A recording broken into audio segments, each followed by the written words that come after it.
नमस्कार, मैं आपके साथ के राणा। एएमपी नेटवर्क देख रहे हैं आप और कांग्रेस का रामद्रोही चेहरा एक बार फिर से उजागर हो गया है।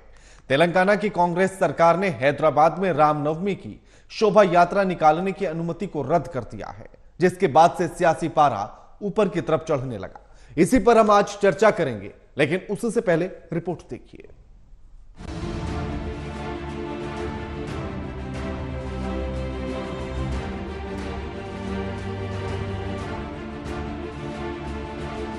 भगवान राम पर कांग्रेस का स्टैंड सुविधा अनुसार बदलते रहता है। राम मंदिर निर्माण से पहले कांग्रेस भगवान राम को काल्पनिक बताती थी। जब राम मंदिर बन गया तो कांग्रेस कहने लगी राम सबके हैं। तेलंगाना की कांग्रेस सरकार ने एक बार फिर से रामद्रोही कदम उठाया है। बीजेपी विधायक टी राजा सिंह ने दावा किया कि तेलंगाना सरकार ने हैदराबाद में रामनवमी के जुलूस की अनुमति रद्द कर दी है।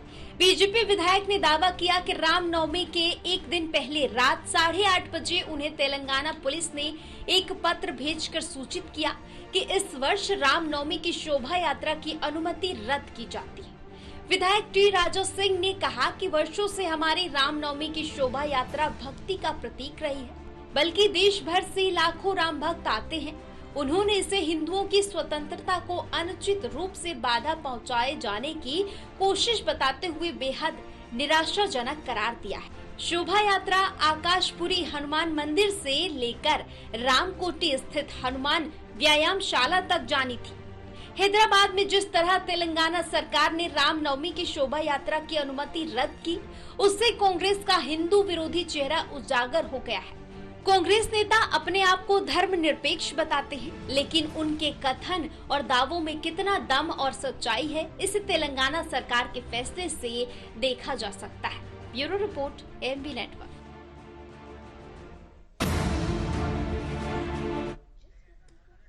पहले अनुमति दी जाती है कि आप यात्रा निकाल सकते हैं, फिर अचानक से पुलिस प्रशासन की तरफ से एक पत्र आता है और जिसमें रात 8 बजे यह कहा जाता है कि अनुमति नहीं दी जाती है, शोभा यात्रा नहीं निकाल सकते हैं।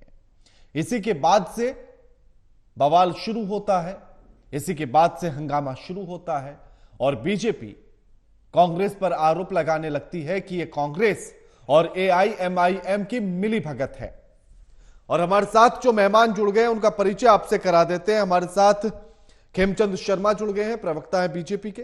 डॉक्टर मोहित शर्मा जुड़ गए, हिंदू धर्मगुरु हैं। और आशीष मिश्रा हमारे साथ जुड़ गए हैं, प्रवक्ता है कांग्रेस के।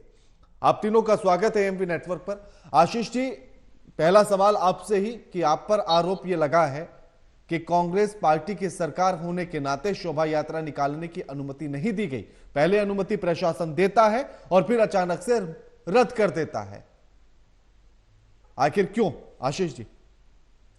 राणा जी, सबसे पहले आपको नमस्कार और हमारे जितने भी पैनल में बैठे हुए सभी साथी हैं, सभी लोगों को नमस्कार, जय श्री राम।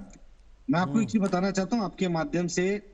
आज रामनवमी का एक पावन पर्व है, इसके लिए मैं समस्त देशवासियों को बहुत बहुत शुभकामनाएं देता हूं रामनवमी के पावन पर्व पर। और देखिए, रह गई बात, आपने कहा कि कांग्रेस पार्टी और एमआईएम का आपने नाम साथ में जोड़ा, तो देखिए मैं आपको एक चीज बताना चाहता हूं कि शासन और प्रशासन ये दो विविध अलग अलग चीजें होती हैं। प्रशासनिक अधिकारियों को यह तय करना होता है कि लॉ एंड ऑर्डर को कैसे सुरक्षित रखा जाए और किस समय में और कैसे क्या करना है। टी राजा सिंह जिसका नेतृत्व कर रहे हैं, रामनवमी पे मुझे नहीं लगता, क्योंकि विशेष इस विषय में मेरी जानकारी नहीं है, कि पुलिस प्रशासन ने या सरकार ने उनको अनुमति दी थी कि आप शोभा यात्रा को निकालें। दूसरी चीज, प्रशासन के सामने इस समय सबसे बड़ी चुनौती है, आचार संहिता लगा हुआ है। आचार संहिता लगे होने के कारण नहीं, लेकिन आरोप तो यह है ना कि आचार संहिता तो ईद और रमजान के समय पर भी थी। तो कौन सी शोभा यात्रा कहां निकाली गई? और प्रशासन को यह बात तय करने दीजिए कि लॉ एंड ऑर्डर कैसा होगा। मैं आपको एक चीज बताना चाहता हूं कि टी राजा सिंह जो कि नेतृत्व कर रहे थे, अभी आपने देखा होगा मुंबई के अंदर एक, मुंबई से सटा हुआ मीरा रोड एक क्षेत्र है, मीरा रोड क्षेत्र के अंदर आकर टी राजा सिंह जो हमेशा से विवादित बोलों के लिए जाने जाते हैं, उन्होंने आके यहाँ पे दो समाज के बीच में तेढ़ निर्माण करने का, मतलब कि दंगा निर्माण हो, ऐसे अपशब्दों का इस्तेमाल किया और वहां के लोगों को भड़काने का प्रयास किया, जिसके लिए लेकिन महाराष्ट्र में आशीष जी, आज मेरा शिंदे सवाल की तो आपसे सरकार बड़ा है। सीधा है ना। Rana ji let me complete. Rana ji, जी। आज महाराष्ट्र में शिंदे जी की सरकार है भारतीय जनता पार्टी के समर्थन में, जिसके वो खुद भारतीय जनता पार्टी की विधायक है। मीरा रोड में उनके भड़काऊ भाषण देने के लिए उनके ऊपर एफआईआर दर्ज की गई है। तो जरूरी है, आज के समय पे प्रशासन की जिम्मेदारी है किसी भी प्रकार की कानून व्यवस्था में कोई भी टेढ़ निर्माण नहीं, ना लेकिन हो। देखिए मेरा सवाल और दूसरा आपस में था आशीष समाज जी, के मेरा लोग सवाल लड़े। दूसरा था। मेरा इसलिए सवाल ये है टी कि राजा सिंह अगर हमेशा से विवादित बोलों के लिए जाने सुन जाते लीजिए हैं। ना, सवाल तो सुन लीजिए आशीष जी।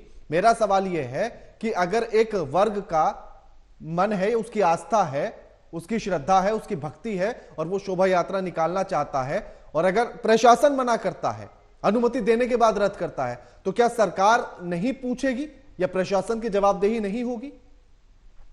बिल्कुल होगी। तो प्रशासन ये चीज देखता है कि भैया अगर किसी चीज का नेतृत्व करने वाला व्यक्ति कौन है, इस नेतृत्व में क्या हासिल होने वाला है, इससे समाज को क्या लाभ है, लोगों की कितनी यानी कि आप आस्थाएं ये हैं। कह रहे हैं कि टी राजा उसका नेतृत्व करते इसलिए मना किया गया, प्रशासन ने ये देखा?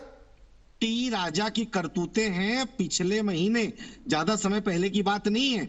इसके पहले राम भगवान के जब अयोध्या राम मंदिर का निर्माण हुआ था, उसी समय मुंबई में कुछ दंगे भड़के, जिसके बाद टी राजा सिंह, मैं तो टी राजा सिंह को आज तक कभी किसी गरीब की मदद करते हुए नहीं देखा हूं। मैं टी राजा को कभी ऐसी जवाब शोभा दीजिए, यात्रा तब खेमचंद निकालते जी। हुए नहीं देखा। ठीक है कि जब आशीष जी, बच्चा आशीष जी गरीब लौटूंगा, कोई पढ़ाई के लिए काम करने के लिए निकलता हो।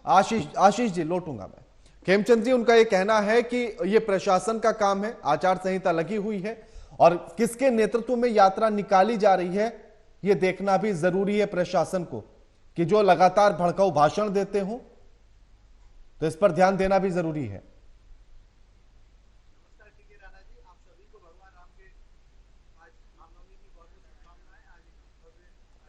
खेमचंद जी, आपकी तरफ से म्यूट है, एक बार उसे अनम्यूट कर लीजिए, आपका ऑडियो क्लियर नहीं है। नहीं, अभी आपकी आवाज क्लियर नहीं है, आपकी तरफ से म्यूट है, उसको अनम्यूट कर लीजिए।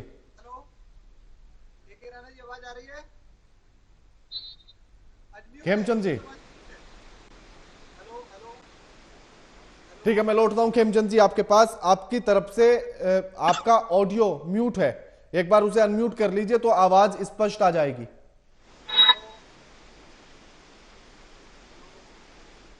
ठीक है, मैं लौटता हूं। मोहित जी, ये कहना है आशीष जी का कि प्रशासन की जिम्मेदारी है और ये प्रशासन को देखना है कि अनुमति किसको देनी है, नहीं देनी है और किसके नेतृत्व में ये रैली होनी थी, शोभा यात्रा निकाली जानी थी, ये समझना भी जरूरी है। मोहित जी, देखिए, शोभा यात्रा कहीं पर भी हो भारत में, हाँ, प्रत्येक हिंदू को यह अधिकार है कि वो शोभा यात्रा निकाल सकता है। भारतीय संविधान धर्म निरपेक्ष है, संप्रदाय निरपेक्ष है। जैसे मुस्लिम लोग जुलूस निकालते हैं, हर हिंदू, मुसलमान, सिख, ईसाई सभी को यह अधिकार दिया गया है कि अपने अपने धर्म के अनुसार, अपने मजहब के अनुसार वो अपनी शोभा यात्रा, जुलूस जो भी निकालता है निकाल सकता है। प्रशासन का ये कार्य है कि उसमें किसी प्रकार की अराजकता ना हो, हिंसा ना हो और अस्त व्यस्त ना हो और प्रशासन की अनुमति से सूचनार्थ उसको प्रदान करके ये जुलूस और शोभा यात्रा निकाली जा सकती। तो प्रशासन का काम ये नहीं है कि किसी के धार्मिक कार्य में व्यवधान उत्पन्न करना, बल्कि प्रशासन नहीं, लेकिन उनका ये कहना है ना कि किसके नेतृत्व में निकाली जा रही थी, इसको देखना भी जरूरी है, क्योंकि उनके बयान हमेशा ऐसे रहे जो हिंसा या दंगे करा सकते हैं। देखिए, ऐसा धर्म सर्वोपरि होता है, धर्म हमेशा रहता है, राजनीतिक पार्टी और व्यक्ति तो आते जाते रहते, तो कोई भी धार्मिक अनुष्ठान आज से नहीं, ये जब देश आजाद नहीं हुआ तो उसके पहले से हो रहे, अंग्रेजों के शासन काल में भी होते थे, मुगलों के शासन काल में भी होते थे। मोहित जी, ये यात्रा टी राजा के ही नेतृत्व में निकले, क्या ये जरूरी है? देखिए, ये कोई जरूरी नहीं है। जो भी शोभा यात्रा निकल रही है, अगर कोई व्यक्ति निकाला, आप उसको इंस्ट्रक्शन दे सकते हैं, सब कर सकते हैं। कोई भी शोभा यात्रा हर व्यक्ति को निकालने का अधिकार है, कोई कोर्ट ने उस पर रोक नहीं लगाई है कि आप नहीं निकाल सकते। ठीक है मोहित जी, लौटूंगा। मोहित तो ये कहेंगे उसके कारण हम नहीं निकालने दे रहे, तो मोहित जी मैं लौटूंगा। खेमचंद जी, उनका कहना है कि किसके नेतृत्व में निकाली जा रही है ये देखना होगा, और साथ ही आचार संहिता लगी हुई है, प्रशासन का काम है कि वो किसको अनुमति देता है, किसको नहीं देता है। आपको आवाज आ रही है? ठीक है, हाँ जी, आ रही है। ठीक है राणा जी, ये सिर्फ बहानेबाजी कर रहे हैं, तो ये सेलेक्टिव है। ये मौसम की तरह अपना रंग बदलते हैं, अपनी फितरत बदलते हैं। जब ईद पे इस तरीके की समस्या नहीं थी, रमजान में कोई समस्या नहीं थी, तो रामनवमी की समस्या कैसे आ गई? कौन होते हैं? कोर्ट है हमारे यहाँ पे, सिस्टम है, कानून है। अगर राजा पे कोई भी प्रतिबंध लगाना था तो कोर्ट लगाती। ये कौन होते हैं? आप कहते हैं कि मुंबई में उन पे कार्रवाई, तो कानून अपना काम कर रहा है। तो आप यहाँ रामनवमी का जुलूस निकलने देते, यात्रा निकलने देते। अगर कुछ गलत होता तो आप पेश करते, लेकिन यहाँ पे आप लोगों ने जिस तरीके से रामनवमी की यात्रा रोकी, आप डरे हुए हैं। आपको पता है कि भारतीय जनता पार्टी अब तेलंगाना में जोरदार तरीके से वहां पे जीतती जा रही है। आप डरे हुए हैं, इसीलिए आप लोगों ने रामनवमी की यात्रा को निकलने नहीं दी, क्योंकि आपको डर लगता है कि रामनवमी की यात्रा निकलेगी, हिंदू समृद्ध दिखेंगे, हिंदू साथ में निकलेंगे, तो कहीं ना कहीं आपको राजनीतिक रूप से नुकसान होगा। आप ये बोलिए, वोट का डर था और राम विरोधी कांग्रेस का जो स्वरूप है, जो चेहरा है, वो पुनः सामने आ गया। पहले आप भगवान राम को काल्पनिक कहते थे, फिर राम सेतु को काल्पनिक कहते थे, कोर्ट ने एफिडेविट दिया, फिर भगवान राम के मंदिर को लटकाया भटकाया। फिर जब निर्णय आ रहा था तो उस समय बोल रहे थे नहीं, चुनाव आ रहे हैं, ये चुनावों को प्रभावित करेगा, अभी निर्णय नहीं देना चाहिए, अभी कोर्ट को इसको डिले कर देना चाहिए, पेंडिंग में डाल देना चाहिए। बार बार आप लोगों ने दिखाया है। फिर भगवान राम के मंदिर का जब उद्घाटन हुआ तो वहां पे आप लोग नहीं गए। ये बार बार दिखाता है कि आप राम विरोधी हो, सिर्फ कहने के लिए, दिखाने के लिए कुछ मंदिर में जाते हो जब चुनाव आता है, लेकिन रियल एक्शन आपके ये है कि आप हिंदू विरोधी हो। लेकिन ठीक है, ठीक है आशीष जी, ये आरोप बार बार आप पर लगता है कि आप रामद्रोही हैं, आप हिंदू विरोधी हैं। आखिर ऐसा क्यों कि अगर रमजान पर आपकी सुरक्षा व्यवस्था मजबूत रह सकती है, ईद पर रह सकती है, तो रामनवमी पर क्यों नहीं? टी राजा को आप इंस्ट्रक्शन दे सकता था प्रशासन। आशीष जी, राणा साहब, हाँ। राणा जी देखिए, मैं आपको ये तथाकथित जो धर्म के ठेकेदार बनते हैं, मैं इनको एक चीज बताना चाहता हूं। जब आप रमजान का नाम लेते हैं तो रमजान में भी हम राम को देखते हैं, रामनवमी में भी हम राम को देखते हैं। और ये बार बार ये जो कहा जाता है कि कांग्रेस ने एफिडेविट देके ये कहा था कि राम भगवान काल्पनिक है, तो मैं आपको ये बताना चाहता हूं कि भारतीय जनता पार्टी को ये बताना चाहिए, राम सेतु को लेके सुप्रीम कोर्ट ने इन्होंने क्या हलफनामा दिया है, उसका उन लोगों ने पुरावा दिया, और क्या उन लोगों ने स्टेटमेंट दिया है। भारतीय जनता पार्टी को यह स्पष्ट करना चाहिए। एक मिनट रुकिए ना, एक मिनट। हाँ, एक एक करके ही बात करेंगे। खेमचंद जी मैं लौटूंगा आपके पास, आऊंगा अभी। और टी राजा सिंह, मैं एक चीज बताना चाहता हूं, अगर जुलूस निकल रहा है तो मैं बोलना चाहता हूं कि भारतीय जनता पार्टी के प्रवक्ता और हिंदू धर्म गुरु के नाम पे जो डॉक्टर साहब बैठे हैं, क्या ये अपने आप को हिंदू नहीं मानते? ये लोग यहाँ पे क्या कर रहे हैं? ये लोग जुलूस क्यों नहीं निकाले हैं, क्यों नहीं शामिल हुए? क्या इनकी आस्था नहीं है?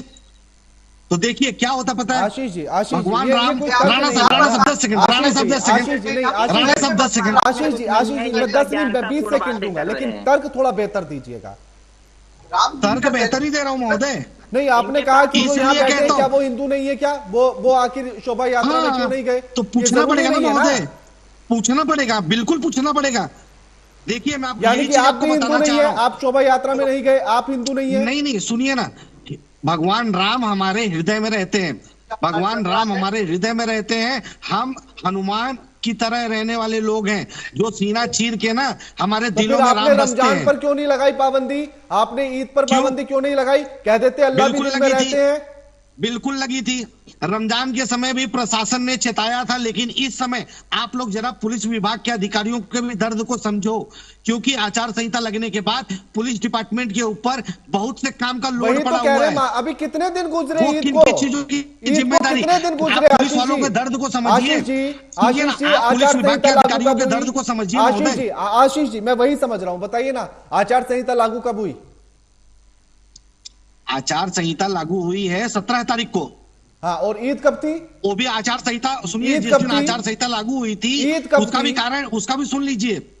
आचार संहिता सबको पता था कि भारत जोड़ो न्याय यात्रा का रूट मैप पहले से तय है। मुंबई में इंडिया अलायंस या गठबंधन जिस दिन आएंगे उसके पहले उसी दिन आचार संहिता लगाना, ये चीज दिखाता है कि इंडिया गठबंधन से भारतीय जनता पार्टी और मोदी सरकार घबराई हुई है। आशीष जी मेरा सवाल दूसरा है कि ईद कब थी? ईद अभी पिछले दिनों थी। पिछले दिनों थी, यानी कि आचार संहिता लगने के बाद थी। बिल्कुल। तो तब पुलिस पर डबल प्रेशर नहीं था? बिल्कुल था। तो फिर कैसे उसको अनुमति कैसे दे दी गई? ठीक है, तो आप मुझे एक बात बताइए, पुलिस प्रशासन ने जब उनको अनुमति दिया, बराबर, हाँ। आप मुझे ये जो शांति से इन लोगों ने अपने रमजान के समय जहां कहीं भी जुलूस निकले उनके, आप मुझे बता दीजिए एक जगह पे कोई हिंसक भाषण आया हो या तो एक आपको जगह पे पहले कहीं से कैसे हिंसा पता भड़की लग हो? गया? आपको पहले से कैसे पता लग गया कि रामनवमी पर कुछ हिंसा होगी? ये आपको कैसे पता लगा? आशीष जी, मैं बता रहा हूँ, एक एक करके बात करेंगे। खेमचंद जी, मोहित जी, एक एक करके बात करेंगे। अभी मैं सवाल कर रहा हूँ, सुन लीजिए। हाँ। क्योंकि जब टी राजा सिंह के ऊपर अभी कुछ दिन पहले ही मीरा रोड में भड़काऊ भाषण देने के लिए मुकदमा दर्ज हुआ है, और ये एक बार नहीं है, बार बार टी राजा इसी प्रकार की हरकत करते हैं। मैं कहता हूं क्या पहले राम भगवान अनुमति के दे दी गई ठेकेदार बने बैठे हैं? आशीष जी, पहले अनुमति दे दी गई, तब टी राजा नहीं दिखाई दिए। पुलिस प्रशासन पूरी व्यवस्था में लगी है। अभी 2 दिन पहले निरीक्षण किया पुलिस आयुक्त ने। मैं इसके लिए आपसे कहना चाहता हूं कि आप केरला विभाग के, तेलंगाना विभाग के जो डीजीपी हैं, आप उनसे प्रेस कॉन्फ्रेंस करवाइए और उनसे कहिए कि भाई ऐसा क्यों हुआ? कराऊं? ये आप कराइए ना, सरकार में आप हैं, मैं थोड़ी सरकार में हूं। कैसी बात कर रहे हैं आप? सरकार में आप लोग चाहते हैं काम मैं करूं? नहीं, प्रशासन में इस समय जो है डीजीपी जो लॉ एंड ऑर्डर देख रहे हैं, आप उनसे सवाल पूछोगे कि हमसे पूछोगे? हमसे आप शिक्षा के बारे में पूछ सकते हो, आप हमसे स्वास्थ्य के बारे में पूछ आपके अंडर में नहीं आता? आप हमसे जुलूस के बारे में पूछोगे? प्रशासन आपके अंडर में नहीं आता? अगर नहीं आता हो तो मैं सवाल नहीं करूंगा। कांग्रेस पार्टी ने तेलंगाना में सरकार बनाया है, तो रेवंत रेड्डी जी की जिम्मेदारी है कि उन्होंने जो 6 गारंटियों की बात की थी, महिलाओं को सुरक्षा कैसे मिले, महिलाओं को आत्मसम्मान की रक्षा कैसे की जाए, शिक्षा लोगों तक कैसे पहुंचे, प्राइवेट संस्थानों पर रोक नकेल कैसे कसी जाए। आशीष जी, एक भूखे व्यक्ति को पेट कैसा भरा जाए, रोजगार के मुद्दे पे तेलंगाना के जो मैनिफेस्टो में आपने वादे किए थे उस पर भी चर्चा कर लूंगा, लेकिन इतना बता दीजिए कि तेलंगाना की सरकार के अंदर में पुलिस आती है या नहीं आती है? 6 वादे जो रेवंत रेड्डी जी ने किए थे, उसको अमली जामा उन्होंने पहनाया या नहीं पहनाया? आशीष जी, मेरा सवाल दूसरा, मैं वही पूछ रहा हूँ। तेलंगाना की सरकार के अंदर में पुलिस प्रशासन आता है नहीं? सेतु के ऊपर भारतीय जनता पार्टी प्रशासन आता है नहीं? क्या हलफनामा दिया? सरकार के अंडर में पुलिस प्रशासन है या नहीं? बताइए, सरकार के अंदर में पुलिस प्रशासन है या नहीं? बिल्कुल है। तो फिर किसकी जिम्मेदारी होगी? सवाल कौन करेगा? अरे राणा साहब, मैं कह रहा हूं, आप प्रशासन से पहले पूछिए, फिर हमको बताइए, तो हम बताएंगे ना। सरकार अरे तो आप पूछिए ना कि रद्द क्यों की? ये सवाल आप करेंगे ना पुलिस प्रशासन से। आप कीजिए ना डीजीपी से। स्पष्ट पक्ष कर दिया है, टी राजा सिंह जैसे दंगाई जो समाज में द्वेष की भावना लेकर 4 दिन पहले दंगाई नहीं दिख रहा था टी राजा? जब रात को रद्द किया जाता है, पहले अनुमति दे दी जाती है शोभा यात्रा की, फिर याद आता है कि अच्छा टी राजा है, इसके विषय में मुझे जानकारी नहीं है। अनुमति के विषय में मुझे जानकारी नहीं है, इस वजह से मैं उस पर टिप्पणी नहीं करूंगा। तो क्या टी राजा पर प्रतिबंध नहीं लगाया जा सकता था? शोभा यात्रा की अनुमति कुछ शर्तों के आधार पर नहीं दी जा सकती थी? जिस प्रकार से सरदार वल्लभ भाई पटेल ने आरएसएस को बैन करने का काम किया था, उसी प्रकार से मुझे ऐसा लगता है कि टी राजा को बैन करने की बात होनी चाहिए। कहीं कोई भी बात कहीं भी जोड़ दी जाए, मेरा इतना सा पूछना था कि क्या पुलिस प्रशासन टर्म एंड कंडीशन के आधार पर अनुमति नहीं दे सकता था? वल्लभ भाई पटेल जी ने पहचाना था कि समाज में आग लगाने वाला एक संगठन है, आशीष जी उसको बैन करना चाहिए। मुझे लगता है कि राजा को भी बैन करना चाहिए। Ashish ji, term and condition के आधार पर अनुमति दी जा सकती थी या नहीं? तो शोभा यात्रा कैसे निकली? कहां निकली? शोभा यात्रा के रद्द होने पर ही तो चर्चा कर रहे हैं हम। पूरे भारत में देख लीजिए। पूरे भारत की बात नहीं कर रहा, मैं तेलंगाना की बात कर रहा हूं। तेलंगाना को विषय क्यों बना रहे हो आप? तेलंगाना का नेतृत्व ठीक नहीं था मेरे ख्याल से टी राजा के नेतृत्व में। टी राजा के ऊपर गुनाह दर्ज हुआ है, एक बार स्पष्टीकरण हो जाने दीजिए उसके ऊपर। पश्चिम बंगाल में भी ममता बनर्जी ने रोक दी थी, वो भी कह रही थी कि रूट बदल लीजिए, फिर हाई कोर्ट से लेटर आता है, वो कहते हैं कि अनुमति है आपको, आप जैसे निकाल रहे वैसे निकालिए। सोचे कि शोभा यात्रा के लिए एक जगह हाईकोर्ट जाना पड़ता है सिर्फ शोभा यात्रा निकालने के लिए, दूसरी जगह एक अजीबोगरीब तर्क दिया जाता है। पश्चिम बंगाल की आप बात कर रहे हो तो मुझे एक बात बताइए, आप अभी तक पूछ रहे थे ना सरकार के अंदर में पुलिस होती है, तो एक बात बताइए, सरकार ने पुलिस प्रशासन डीजीपी को बदला या किसने डीजीपी को बदला? आप अधिकारियों जो काम करने वाले अधिकारी हैं, आप ऐसे समय पे उनकी बदली करके क्या साबित करना चाहते हैं? मतलब भारतीय जनता पार्टी के मन में से ही भटक जाते हैं, आप काला मुद्दे से ही भटक जाते हैं आशीष जी, आप मुद्दे से ही भटक जाते हैं। बात हो रही है शोभा यात्रा पर, आप चले जाते हैं सरदार वल्लभ भाई पटेल पर, आप चले जाते हैं आरएसएस पर। खेमचंद जी क्यों नहीं जाना चाहिए? खेमचंद जी सरदार वल्लभ भाई पटेल जी ने, पूछ रहा हूं आप ही का सवाल आशीष जी, उनका सवाल कि आखिर टी राजा के नेतृत्व में ही क्यों अनुमति दी जाए? आप क्यों चाहते हैं कि टी राजा के नेतृत्व में ही शोभा यात्रा निकले? उनके ऊपर एफआईआर रजिस्टर्ड किस लिए हुआ है पूछो। जो सबसे ज्यादा भड़काऊ भाषण देते हैं, जो सबसे ज्यादा विवादित बयान देते हैं, उनको सम्माननीय बनाने की जरूरत क्या? खेमचंद जी आ जा रही है।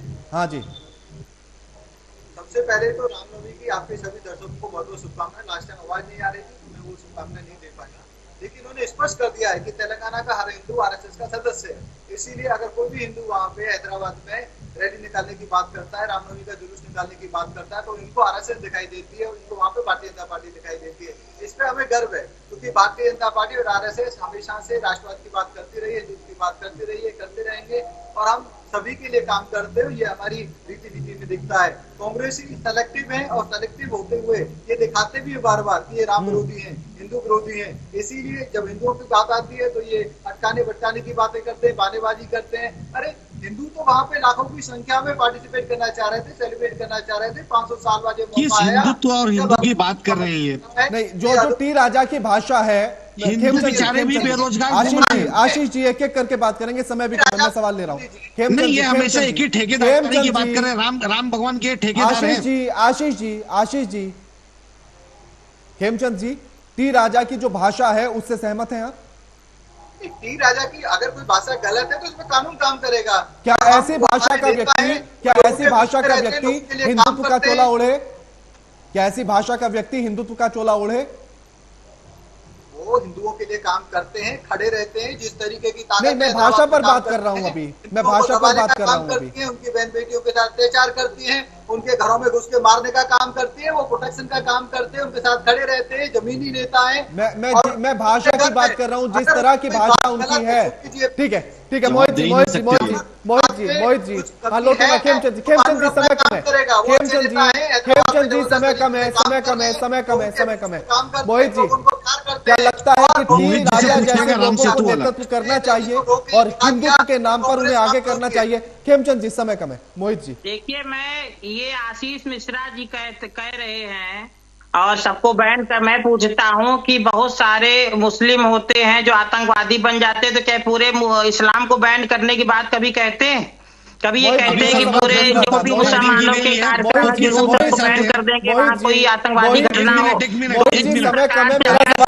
व्यक्ति विशेष सवाल करेंगे। आशीष जी मैं वही सवाल ले रहा हूँ। हाँ मोहित जी, मेरा सवाल सीधा सा था कि आखिर क्या टी राजा जैसे लोगों को हिंदुत्व का नेतृत्व करना चाहिए?